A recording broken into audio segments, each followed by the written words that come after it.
جی ناظرین، اس وقت ہمارے ساتھ موجود ہیں جناب خالد ظفر صاحب، جو کہ سینئر تاجر رہنما ہے موتی بازار کے۔ آئیے ان سے جانتے ہیں کہ مارکہ حق جو ہماری پاک فوج نے کردار ادا کیا تھا، اس کا پورا 1 سال ہو گیا، اس حوالے سے ہمارے کیا کہتے ہیں؟ جی السلام علیکم خالد بھائی۔ وعلیکم السلام جی۔ میں جی خوش قسمتی سمجھتا ہوں فوج کے بارے میں، آپ نے مجھے موقع دیا بات کریں تو پاکستان فوج زندہ باد، ہمیشہ پائندہ باد۔ میں بہت فین ہوں جی اپنی پاک فوج کا، اور ہمیشہ ہی رہوں گا، اور اپنے بچوں کی تربیت میں بھی یہ شامل کروں گا کہ بھئی فوج فوج اور فوج۔ اچھا، اس کے پیچھے نا ابھی تھوڑی سی تفصیل میں، اگر آپ کے پاس ٹائم ہے تو میں، ہاں تو اچھا، اب پتہ ہے بات ہے، کچھ دوست ایسے بھی ہوں گے سننے والے جو شاید یہ سوچیں کہ یار اس کو موٹیویٹ کیا گیا یا اس کو سمجھایا گیا یا کوئی ایسی بات، جیسے بھی ان کا حق ہے سوچنے کے لیے۔ اچھا، فوج ہی پاکستان ہے، ہاں جی، فوج ہی پاکستان ہے۔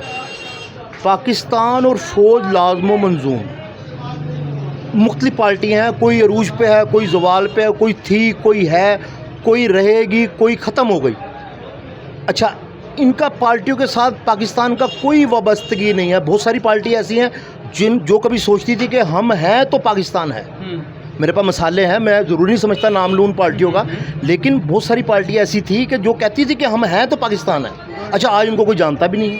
اچھا، لیکن فوج، میری یہ دعا ہے کہ تا قیامت تک پاکستان رہے اور تا قیامت تک ہماری فوج رہے۔ اچھا، کچھ پارٹی آتی ہیں جی ہمارے پاس، نادان دوست ہمارے کچھ ایسے ہیں جو اپنی پارٹیوں کو لے کے بڑا جذباتی ہو جاتے ہیں کہ جی ہمارا یہ لیڈر ہوگا تو انصاف آئے گا، اپنا ترقی آئے گی، تعلیم آئے گا، شعور آئے گا، اور قانون ہوگا، اور یہ ہوگا اور وہ ہوگا، پیسے ہوں گے، سب کچھ ہوگا۔ یہ سب کچھ تو دبئی کے پاس تھا، اس سے بھی زیادہ تھا نا، جو ہمارے لیڈر بتاتے ہیں کہ یار یہ کچھ ہوگا۔ دبئی کے پاس سب کچھ تھا، صرف 2 میزائل لگے ہیں بھائی وہاں پہ، 2 میزائل لگے ہیں نا، راہ کچھ نہیں اس کا۔ کیا وجہ؟ فوج نہیں تھی وہاں پہ۔ ٹھیک ہے، ہماری فوج ہے تو پاکستان ہے۔ سعید بھائی سن لیں میری بات۔ اچھا، انڈیا کیا کہتا ہے کہ 1 ارب 40 کروڑ کی آبادی ہے، ٹھیک ہے نا، الفاظ ایسے ہی لیکن میں استعمال کروں گا۔ وہ کہتے ہیں کہ ہم پیشاب کر دیں نا پاکستان کی طرف کو تو پاکستان ڈوب جائے، ٹھیک ہے نا۔ ان کا پیشاب بند کیا کہ نہیں کیا؟ کس نے بند کیا؟ ہماری فوج ہے۔ اچھا، اب میری بات سنیں سعید بھائی، مجھے بتائیں، آپ کے گھر کے باہر ہندوستان کے فوجی کھڑے ہوں آ کے اور وہ کہیں کہ بھائی بندی بنا کے لے کے جانا آپ پورے سب کو، آپ کو، یا ارب روپے جیب میں پڑا ہوا ہے جو آپ کے اکاؤنٹ میں، وہ ہمارے نام کرو، بتاؤ آپ ارب روپے دو گے کہ اپنے جو بال بچے ہیں انہیں بندی بناؤ گے ہندو کا؟ بتائیں۔ اور انہوں نے یہ نہیں دیکھنا کہ اس کا تعلق کس پارٹی کے ساتھ ہے، وہ نہیں دیکھیں گے۔ ہم کہیں گے جی ہم فلاں لیڈر کا، ہمارا وہ لیڈر، ہم نہیں، انہوں نے کہنا بھائی پاکستانی ہو تم تو۔ اگر آپ کو ہندوؤں سے، ان کی فوج سے بچانے والا ہے نا کوئی، وہ رب کے بعد پاک فوج ہے۔ میں ان کو بدبخت سمجھتا ہوں، ان لوگوں کو کہ جو فوج کے خلاف زبان استعمال کرتے ہیں۔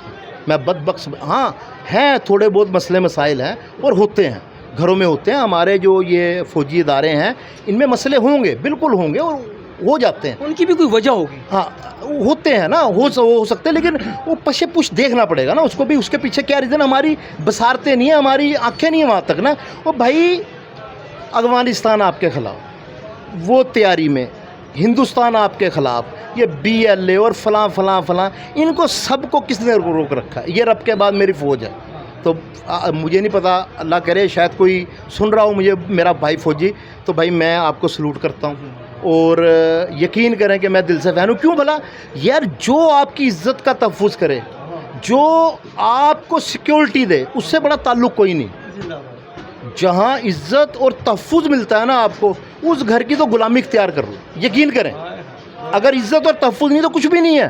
بھائی میرے یہاں پہ کھربوں روپے پڑے ہوئے ہوں دراز میں یا بینک میں، اور ایک ہندوستان کا فوجی آ کے میرا گریبان پکڑ لے تو میں کہاں پہ کھڑا ہوں اپنا، کیا کہتے ہیں سعید بھائی؟ ان کو روکا ہوا کس نے روکا ہوا مجھے بتائیں، اللہ بھلا کرے۔ تو یہ جو نادان دوست ہیں ہمارے، یا جو اپنے آپ کو پتہ نہیں کس چیز کا نمائندہ کہتے ہیں، جو کہتے ہیں یہ فوج نہیں، میری بات سنیں، کوئی بھی پارٹی نہ رہے، کوئی بھی پارٹی نہ رہے، میں نہیں کسی کے حق میں بول رہا، نہ کسی کے خلاف بول رہا ہوں، یہ تو لوگوں کو خود فیصلہ کرنا ہے۔ کوئی بھی پارٹی نہ رہے، یہ لیڈر جو ہیں جو بے ایمان کرپٹ ہیں، کل کے مرتے آج گرک ہو جائے، میں یہ کہہ رہا ہوں، لیکن پاکستان رہے گا۔ خدا نہ خواستہ اگر ہماری فوج کو کچھ ہوتا ہے نا تو پاکستان نہیں بچتا سعید بھائی۔ تو اس لیے دیکھیں میری بات سنیں، ہوتا رہتا ہے، معاملات ہوتے رہتے ہیں، چلتے رہتے ہیں، چلتا رہے گا پاکستان، لیکن ہمیں فوج کے لیے دعا کرنی چاہیے، اور ہمیشہ فوج کے ساتھ ہونا چاہیے، اور اپنے بچوں کی تربیت میں یہ بات شامل کرنی چاہیے کہ بچے، یہ بڑے بڑے ملک ہیں ایسے جن کے پاس آج ترلا کر رہے ہیں، سب ترلے کر رہے ہیں پاکستان کے، یار ہمیں تحفظ دو آگے، اور پیسے دے رہے ہیں پتہ نہیں کتنے کتنے، نہیں دے رہا ہے بھائی، میرا پیسہ لگتا ہے نا مجھے کہ یار کچھ غلط ہو رہا ہے پاکستان میں کچھ۔ اللہ کے گھر کی حفاظت ہاں الحمدللہ دیکھیں جی، میں اپنے سارے پاکستانیوں کو مبارکباد دیتا ہوں اس بات کی کہ یار آپ کو ایک ایسی فوج ملی ہوئی ہے کہ جو سمجھتی ہے کہ پاکستان ہے تو فوج بھی تو پاکستانی ہے نا جی، دونوں لازم و منظوم ہیں، ٹھیک ہے نا، تو پارٹی بازی میں نہ پڑیں بھائی، پارٹی کریں، اپنے لیڈر کو لائک کریں، لیکن ان کی محبت میں نا فوج کو غلط نہ سمجھیں، آپ کی مہربانی، فوج ہے تو ہم ہیں، میں نے ابھی آپ کو ساری کھول کے بتا دی